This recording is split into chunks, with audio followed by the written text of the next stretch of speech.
شما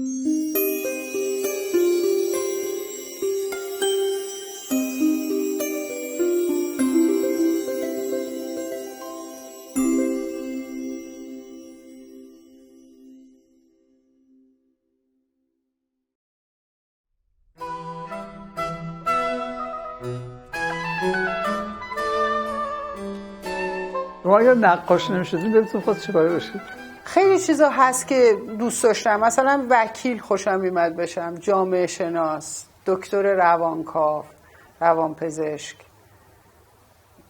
هر چی بود در زمینه علوم انسانی دوست داشتم. اولین انتخابم که نویسنده بود، اولیش نویسنده بود، ولی غیر از نقاشی. ولی غیر از اون بازم فعالیت هایی که در ارتباط با آدما باشه، بعد مثلا کارهایی بتونم در اون جهت انجام بدم. من اون احساسی که دارم، مسیری که رفتم خیلی هموار بود. هیچ موقع احساس نکردم که به یک سدی برخوردم یا چیزی مانعم شده. میدونم که سختی‌هایی کشیدم. به هر حال ببینید، هنرمند شدن، نقاش شدن یا تو هر رشته هنری به یک نقطه‌ای رسیدن یک جادوه. خیلی وقتا ما آدم‌ها رو نگاه می‌کنیم می‌بینیم که با استعداده، شرایطش هم داشته، درسش هم خونده، همه چی بوده و چرا هنرمند نشد؟ ما هم دوره‌هایی داشتیم، پیش اومده، دیدیم. مثلا همون موقع که هنرستان رفتیم یا دانشکده رفتیم فکر می‌کردیم این آدم قرار خیلی هنرمند خوب بشه، نشد. همه این چیزا رو داشت ولی نشد. بنابراین من همیشه خوشحالم و ممنونم که این جادو اتفاق افتاد. سعی خودم رو کردم که هنرمند بشم، تکنیک یاد بگیرم، سوادم رو زیاد کنم، یا مثلا جهان رو خوب ببینم، دقت کنم تو دیدی که به جهان دارم. ولی هیچ موقع نمیدونستم اون موقع که مثلا از هنرستان و دانشکده فارغ التحصیل شدم، تکنیک رو یاد گرفته بودم، همه اینا، آیا قرار هنرمند بشم یا نشم. من یادم کار میکردم، بعد اون چیزی که فکر میکردم میخوام نمیشد. چون وقتی شما دانشجویی فرق میکنه. تو دوره دانشجویی ما همیشه میگیم که من میخواستم کار کنم ولی این استاده نذاشت، کارم خیلی خوب میشد، اون اینجوری کرد، هم میندازیم گردن یه عده. ولی وقتی خودتون کاغذ جلوتون رو تو آتلیه‌ات می‌بینید دیگه نه کسی مانع میشه، نه اصلا آزادی مطلق، هر کار دلتون میخواد بکنید. اون آزادی خیلی ترسناکه. از اونجا شروع میشه اون جادو که میشین یا نمیشین.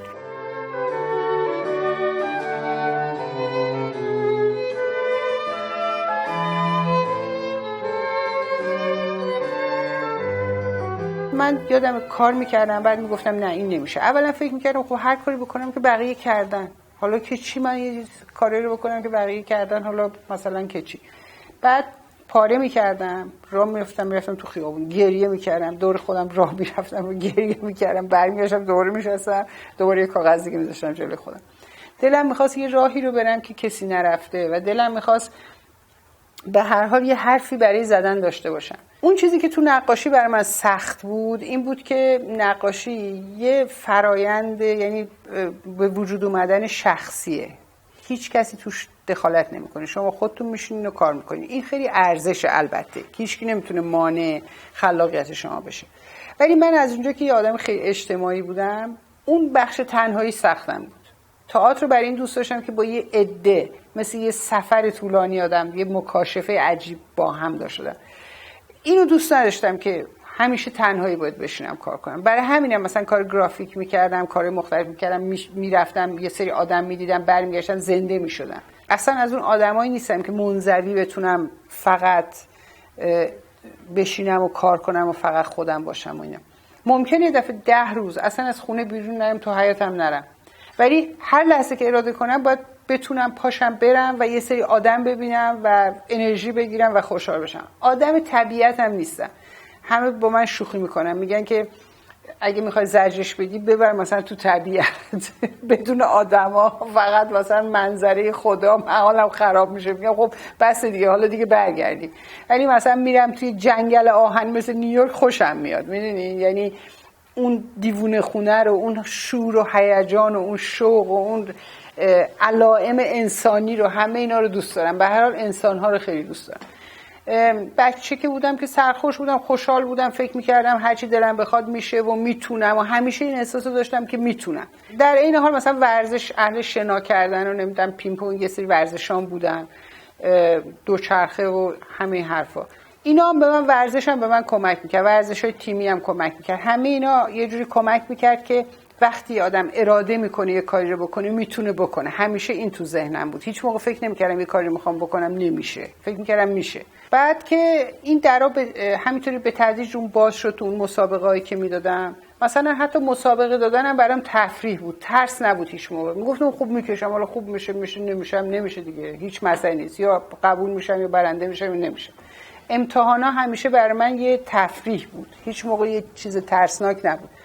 بعد که رفتم هنرستان و قبول شدم و اون عالم اونجا گذروندم، انقدر با خوشحالی مثلا از 15 سالگی تا 18 سالگی رو تو هنرستان گذروندم.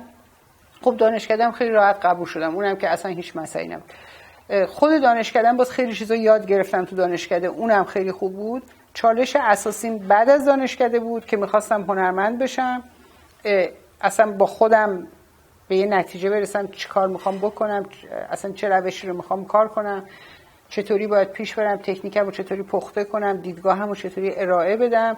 چون که این چیزی که ما فکر میکنیم با اون چیزی که میاریم روی کاغذ، اون یه مرحله خیلی سختیه که بالاخره برسیم به این نقطه که بتونیم اونو بگیم با تکنیک. بعد دوره سخت تقریبا اون 10 سالی بود که هنر تجسمی توی ایران بعد از انقلاب یه جوری تغییر معیار داده بود و من خودم رو توش نمیتونستم به درستی پیدا کنم. خیلی سخت بود بر من. اگر بخوام تمام مسیر زندگیمو بهتون بگم، نمیتونم بهتون بگم که مثلا رنج زیادی کشیدم، مانع بزرگی جلوم سد شد که نشد، برای اینکه پدر مادرم مانع نشدن، خود کار رو تونستم بکنم، سلامت داشتم که تونستم ادامه بدم. خب اینا همه خوب بود دیگه.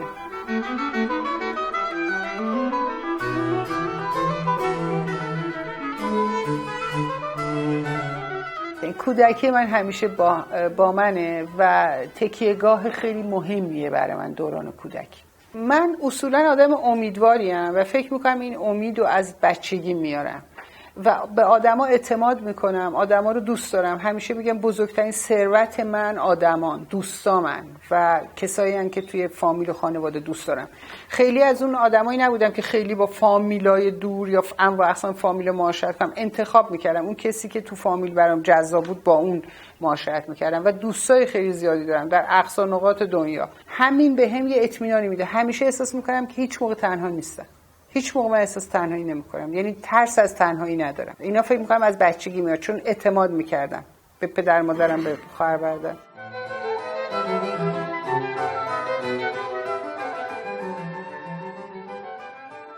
اون موقع که دانشجو بودم و جوون بودم یا هنرستانی بودم، مثلا اکسپرسیونیستا رو دوست داشتم، چون این سلیقه تا حدودی عوض میشه. مثلا رو خیلی دوست داشتم، خیلی زیاد دوست داشتم، حتی تحت تاثیر رو یه مقداریم کار کردم با اون تکنیک. بعد ماتیس رو خیلی دوست داشتم، شاگال رو خیلی دوست داشتم، مثلا دالی رو یه موقع خیلی دوست داشتم. اینا تا حدودی عوض شد. بعدن از اوتامارو که ژاپنی خوشم آمد، از هوکوسای خوشم آمد. بعضی از این آرتیستای بی‌نام و نشان کره‌ای و ژاپنی و چینی و اینا که یه زاویه دیده متفاوت دارن یا مثلا الان تو هنر معاصرشون هم هستن که جالبن.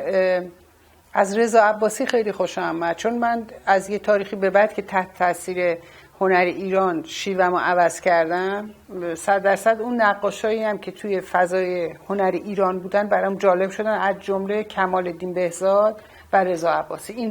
این دوتا خیلی برای من جالب بود و هنر دوره صفویه و تیموری توی مینیاتور ایران. این دو تا دوره رو بیشتر از همه دوره ها دوست داشتم. داوینچی و میکلانژ فکر کنم همه دوست دارن، اصلا نمیشه که تحت تاثیر اون آدم قرار نگیره.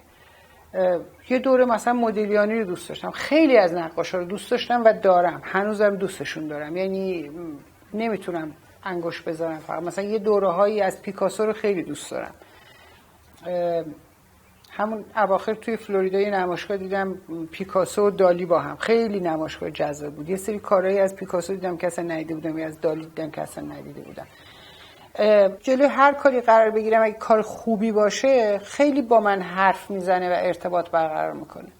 چه ایران مثلا یه سری کار ظریف کوچیک از کارهای خیلی خوبی موزه متروپولیتن از رضا عباسی داره، اصلا خیلی دوست دارم اونا رو. یه سری مینیاتور گذاشته بودن، موزه متروپولیتن گذاشته بود، هر از چندی هی میرفتم میشستم جلوی اونا رو تماشا میکردم، خیلی دوست داشتم.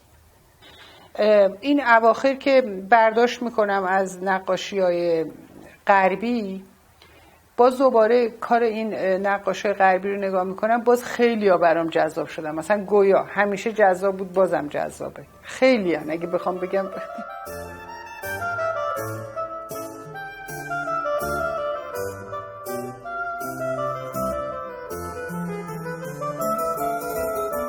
بخش بزرگ زندگی من با شعر گره خورده. شعر رو من خیلی زیاد دوست دارم و از وقت نوجوانی، مثلا از 12-13 سالگی میخونم. اولین آشنایی من با شعر از اونجا شروع شد که یعنی شعر که خب میخوندیم همه تو مدرسه، ولی خیلی شعرهایی یه جوری به ما شعر رو درس میدادن که اصلا دوست نداشته باشیم. سر کلاس ادبیات فروغ مرده بود اون موقع، من فکر کنم 13 سالم بود. یکی از همکلاسی‌های من که دختر خیلی باهوشی بود، شاگرد اول کلاسم بود و خیلی باهوش بود، برگشت گفت که آقا شنیدین که فروغ فرخزاد مرد؟ گفت که اون فهمیده بود اون روز، من هنوز نشنیده بودم خبر. گفت که بله مرد و دنیایی رو از لجنزار وجودش رها کرد، پاک کرد. من اینقدر تعجب کردم، گفتم این جالب شد، این کیه که این معلم ادبیات ما اینطوری دربارش حرف میزنه؟ رفتم و کتاب شعر فروغ و هر طور شده بود پیدا کردم و خوندم. اون موقع خیلی جهتدار که به ما مثلا قانونی نبود یا جایی نبود که اونجوری جهتدار بتونیم کتاب مخصوص بچه‌ها رو، هر کتابی گیرم میمد میخوندم. شعرهای فروغ رو خوندم، یه چیزایش اصلا که نفهمیدم 13 سالگی که فهمیدن فروغ خیلی سخته، ولی این اصلا رفت توی ذهن من که اینو من میخوام بشناسم. اون جمله خیلی رو من اثر گذاشت. اگه جمله تشویقی گفته بود شاید اصلا فروغ شد همزاد من دیگه. از یه سنی به بعد که فروغ رو فهمیدم خیلی بهش علاقه‌مند شدم. مثلا از 15-16 سالگی دیگه خیلی بهش علاقه‌مند شدم و خیلی خوندم. اون موقع شاعرای معاصر ایران و هم کلاسیک هم معاصر، من مثلا حافظ و مولانا و عطار و سعدی رو هر چقدر بگم باز کمه، خیام و عاشق اینا، بعد سپهری و شاملو و فروغ و تمام اون معاصرایی که حتی مثلا سیمین بهبهانی که یه جورایی کلاسیکه توی غزل ولی خب یه کارهای مهمی هم توی غزل کرده و خیلی های دیگه، خیلی ها الان همین لحظه نمیاد تو ذهنم. تمام شاعرای اون دوره رو خیلی دوست دارم کاراشونو، همیشه میخوندم، هنوزم میخونم. همیشه کنارم یه عالمه کتاب شعر هست، هر کتابی بخونم کتاب شعر هم باید باشه، گاهی اونا رو ورق بزنم. به هر حال شعر یه نقش خیلی بزرگی تو زندگی من بازی میکنه.